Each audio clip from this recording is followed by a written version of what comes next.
Hello बच्चों, एक बार फिर से आप सभी का body building brother YouTube channel में स्वागत है।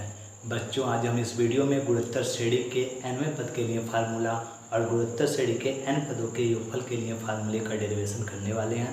तो वीडियो को शुरू से लास्ट तक ध्यान से देखिएगा, आपको पूरा समझ में आएगा। तो सबसे पहले हम समझ लेते हैं गुणोत्तर श्रेणी होता क्या है।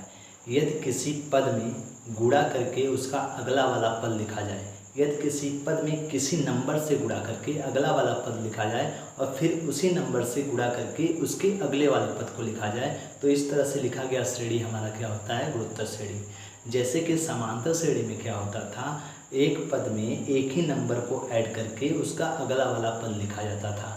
समांतर श्रेणी में पदों में क्या करते थे, एक ही नंबर को बार बार ऐड करके अगला वाला पद को लिखते थे। लेकिन गुणोत्तर श्रेणी में क्या है, पदों में एक ही नंबर से गुणा करके अगला वाला पद को लिखा जाता है। तो ये दोनों में समांतर श्रेणी और गुणोत्तर श्रेणी में अंतर होता है। तो ये इस अंतर को यहाँ पे देख लेते हैं, फिर जाके हम इसका nवां पद और n पदों के योगफल के लिए फार्मूले का डेरिवेशन करेंगे। तो अगर हम मान लेते हैं किसी श्रेणी का प्रथम पद हमारा a है, किसी श्रेणी का हमारा प्रथम पद कितना है, a है। अगर a में किसी एक नंबर से गुणा किया जाए, मान लेते हैं हम यहाँ पे किससे गुणा कर रहे हैं, r से गुणा कर रहे हैं, तो अगला वाला जो पद आएगा हमारा, वो आएगा हमारा a इंटू r। फिर जाके क्या करेंगे, इसके अगला वाला पद लिखने के लिए इसके पीछे वाले पद में यहाँ का पद लिखने के लिए, यहाँ के लिए इसके पीछे वाले पद में इसी नंबर से फिर से गुणा करेंगे। ठीक है, ये वाला चीज़ हमारा हर जगह सेम होना चाहिए, यानी कि जो गुणा हो रहा है वह हर जगह हमारा क्या होना चाहिए, सेम होना चाहिए। प्रथम पद में अगर r से गुणा किए हैं तो ar, फिर जाके इसमें जब गुणा करेंगे r से तो हमारा आएगा ar का स्क्वायर। फिर अगला वाला जब लिखेंगे तो फिर से इसमें हम r से क्या करेंगे, गुणा। यह सारा गुणा करना है हमको, ठीक है। इसलिए इसको बोलते हैं गुणोत्तर श्रेणी। एक ही नंबर से बार बार गुणा करके अगला वाला पद को लिखा जाता है। अगर ar स्क्वायर में r से गुणा करेंगे तो ये हमारा आएगा ar पे पावर 3। इस तरह से फिर से हम इसमें अगर r से गुणा करें तो हमारा आएगा ar पे पावर 4 एंड सो ऑन। अगर इस पदों को लिखते चले जाएं तो ये हमारा पद जो श्रेणी होता है उसको बोलते हैं गुणोत्तर श्रेणी। अब यहाँ पे जो r होता है, इस r को बोलते हैं सर्वानुपात।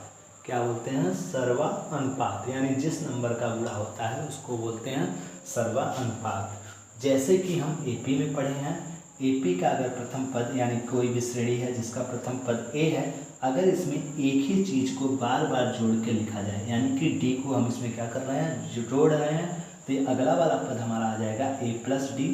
फिर से अगर हम इसमें d को ऐड करें तो हमारा आ जाएगा a प्लस 2d। फिर d से ऐड करें तो हमारा आ जाएगा a प्लस 3d।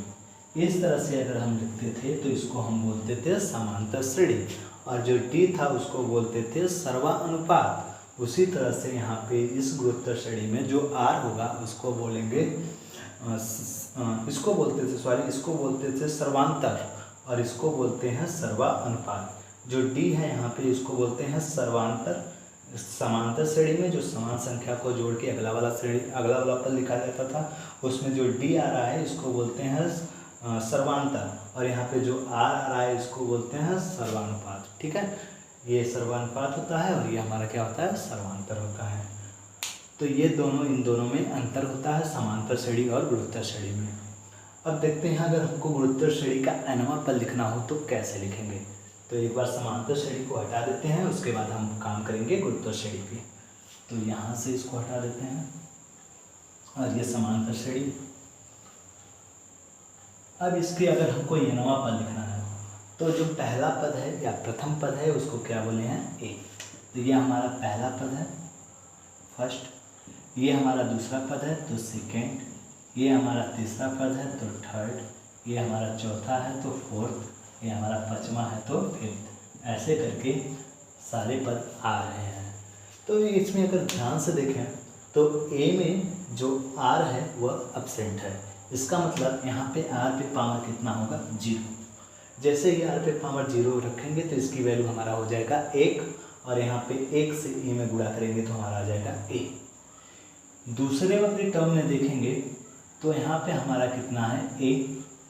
r पे पावर कितना है, 1 है। तीसरे वाले में देखेंगे तो a है आर पे पावर 2 है, इसी तरह इसमें देखेंगे तो ए आर पे पावर 3, ए आर पे पावर 4। अब इस पैटर्न को ध्यान से समझें कि पहले पद में आर पे पावर 0, दूसरे पद में आर पे पावर 1, तीसरे पद में आर पे पावर 2, चौथे पद में आर पे पावर 3। यानी कि एक चीज़ हमको मालूम चल रहा है इसमें कि अगर nवां पद लिखा जाए तो उस पर आर पे जो पावर होगा वह n-1 होगा, क्योंकि चौथे पद में तो 4 में से 1 घटाएंगे तो 3 आ रहा है, पाँचवें पद में 5 में से 1 घटाएंगे तो 4 आ रहा है, तीसरे पद में 3 में से 1 घटाएंगे तो 2 आ रहा है, दूसरे पद में 2 में से 1 घटाएंगे तो हमारा 1 आ रहा है। अगर पहले पद की बात करें तो पहले पद में 1 में से 1 घटाएंगे तो हमारा कितना आ रहा है, 0 आ रहा है। यानी कि अगर हम nवां पद लिखना चाहें, इसका nवां पद, तो nवां पद हमारा क्या होगा, सारे में देखें ए ए ए ए ए, तो nवें पद में भी हमारा ए तो आएगा ही आएगा। अगर पहला पद था यहाँ पे n बराबर अगर 1 था तो क्या था, आर पे पावर 0, यहाँ पे ए भी लिख सकते हैं, ठीक है, ये वाला ए। अगर यहाँ पे दूसरा पद था, ठीक है, n बराबर हमारा 2 था तो यहाँ पे 1 आया था, n बराबर हमारा 3 था तो यहाँ पे हमारा 2 आया था।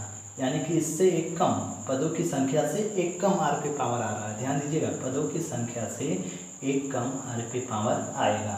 अगर n बराबर 4 है तो इससे एक कम 3, n बराबर 5 है तो 5 से एक कम 4। तो अगर हमारा Tn यानी nवां पद n है तो आर पे पावर क्या आएगा, n-1, यानी जो सा पद लिखना होगा उसमें से एक कम करके इसका nवां पद लिख देंगे, ठीक है। तो ये हमारा Tn का फार्मूला हो जाएगा। इसको Tn भी लिखते हैं, कहीं कहीं इसको An भी लिखते हैं। An का मतलब क्या होता है, nवां पद, Tn का मतलब भी होता है nवां पद, और ये बराबर होता है a r पे पावर n-1। ये सारे पदों में है, ठीक है। अगर तीसरा पद देख रहे हैं तो आर पे पावर 2 हो रहा है, इसी तरह तीसरा पद देख रहे हैं तो आर पे पावर 2 हो रहा है, इसका मतलब 3 में से 1 घटाने पे 2 आ रहा है। चौथा पद देख रहे हैं तो आर पे पावर 3 हो रहा है, यानी 4 में से 1 घटाने पे हो रहा है। इसी तरह अगर ये नवा पद देखेंगे तो आर पे पावर n-1 होगा, बाकी तो ये हमारा होगा ही होगा। तो इस सीरीज को देखकर इसका nवें पद का फार्मूला हम लिख पाएंगे। अब देखते हैं जो हमारा गुणोत्तर श्रेणी होता है उसके n पदों का योगफल कैसे निकालते हैं, तो इस चीज़ को देखते हैं। इसको पूरा इरेज कर देते हैं, फिर जाकर शुरू से देखेंगे गुणोत्तर श्रेणी के n पदों के योगफल के लिए फार्मूला, ठीक है। तो ध्यान से देखिएगा, फिर से हम यहाँ पे वही गुणोत्तर श्रेणी लिख रहे हैं। ये इसका प्रथम पद है a, इसके बाद हमारा दूसरा पद ar, फिर अगला पद ar², फिर इसके बाद ar पे पावर 3, फिर अगला ar पे पावर 4 एंड सो ऑन। अगर हम nवां पद लिखें तो हम लिखेंगे ar पे पावर n-1, ठीक है। ये हमारा गुणोत्तर श्रेणी है, ठीक है। अगर हम क्या करें, इस पूरे गुणोत्तर श्रेणी को हम मान लेते हैं, अगर इन सारे को जोड़ना हो, ठीक है, या फिर लास्ट वाला पद को हटा भी सकते हैं या फिर ले भी सकते हैं। अगर इन सबको जोड़ेंगे तो लिखेंगे ये n पदों का योगफल है।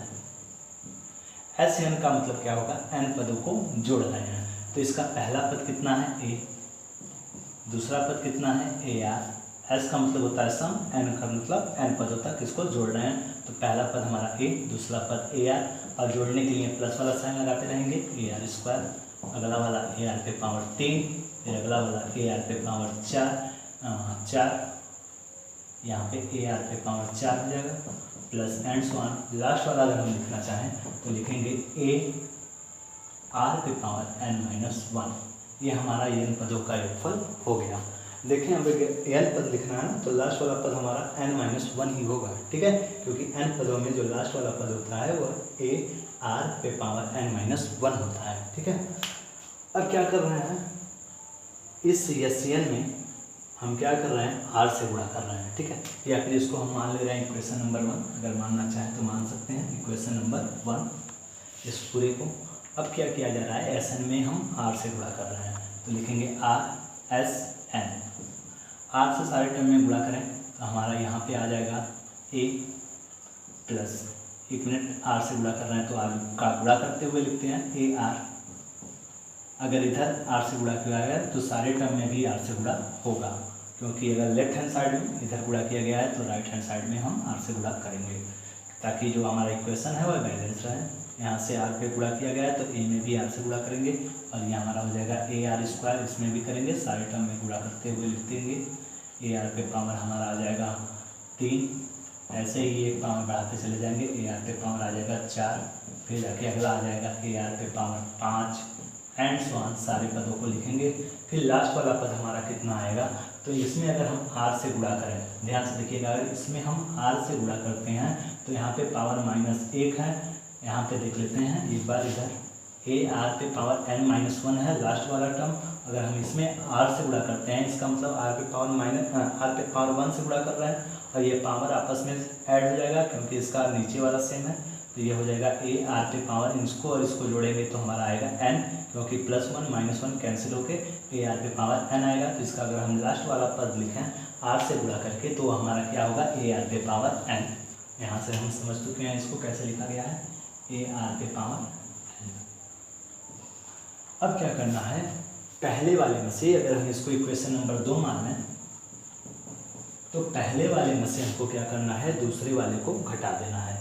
Sn में से आर Sn को घटा देना है, तो घटाएंगे अगर दूसरे वाले को तो ये वाला सारा चिन्ह क्या हो जाएगा, माइनस हो जाएगा, क्योंकि ये प्लस, फिर इसको जब घटा रहे हैं तो ये सारा हमारा क्या हो जाएगा, माइनस। तो इसको हम घटा रहे हैं, इक्वेशन नंबर 2 ये अगर हम यहाँ पर लिख देते हैं तो हम क्या कर रहे हैं, दोनों को आपस में घटा रहे हैं, ठीक है। तो लेफ्ट हैंड साइड में से लेफ्ट हैंड साइड घटाएंगे और राइट हैंड साइड में से राइट हैंड साइड घटाएंगे। तो Sn में से हम क्या कर रहे हैं, Sn में से माइनस कर रहे हैं आर Sn। अब जब इसको माइनस करेंगे तो ये चेंज हो जाएगा, ये प्लस ना होकर माइनस हो जाएगा, ये प्लस ना होकर माइनस, ये प्लस ना होकर माइनस, ऐसे करके लास्ट वाला भी क्या हो जाएगा, माइनस। अगर यहाँ पे हम ध्यान दें तो यहाँ पे ए प्लस में है लेकिन यहाँ पे ए का कोई भी माइनस नहीं है, तो ए हमारा यहाँ पे रह जाएगा। लेकिन ए आर, और ये तो आपको घटा रहे हैं, ए आर में से ए आर को घटा रहे हैं तो ये हमारा कैंसिल हो जाएगा।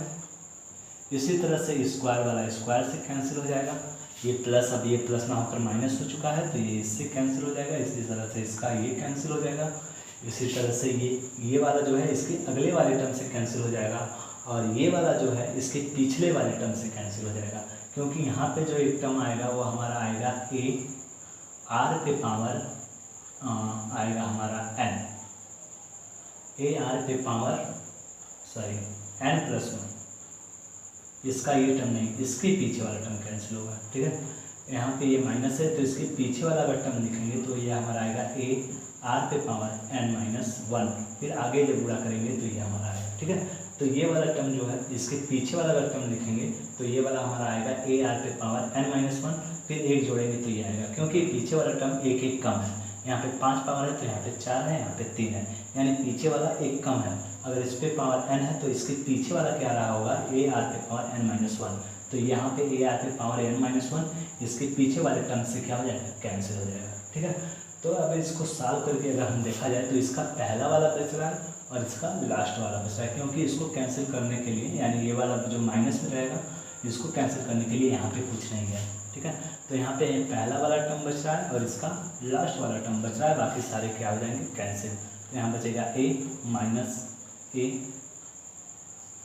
माइनस को लिख रहे हैं क्योंकि इसको जब घटाया जा रहा है तो ये वाला प्लस ना होकर अब क्या हो गया है, माइनस, तो ए आर पे पावर n। अब यहाँ पे क्या कर रहे हैं, Sn को कॉमन ले रहे हैं तो यहाँ बचेगा 1 माइनस Sn को कॉमन ले लिए तो यहाँ बच गया 1 और यहाँ बच गया r, और यहाँ पे हमारा a को कॉमन ले लें तो a को कॉमन लेंगे तो यहाँ बचेगा 1 माइनस आर पे पावर n, और यहाँ से Sn बराबर हमारा आ जाएगा 1 माइनस आर पे power n whole upon 1 minus r, ठीक है। तो ये हमारा Sn का फार्मूला होता है, यानी गुणोत्तर श्रेणी के n पदों का योगफल का ये फार्मूला हमारा बन के आ गया। और हमारा nवें पद का फार्मूला आया था Tn = a r पे पावर n-1। तो ये दोनों फार्मूला आप याद रखिएगा ताकि क्वेश्चन को आसानी से सॉल्व किया जा सके।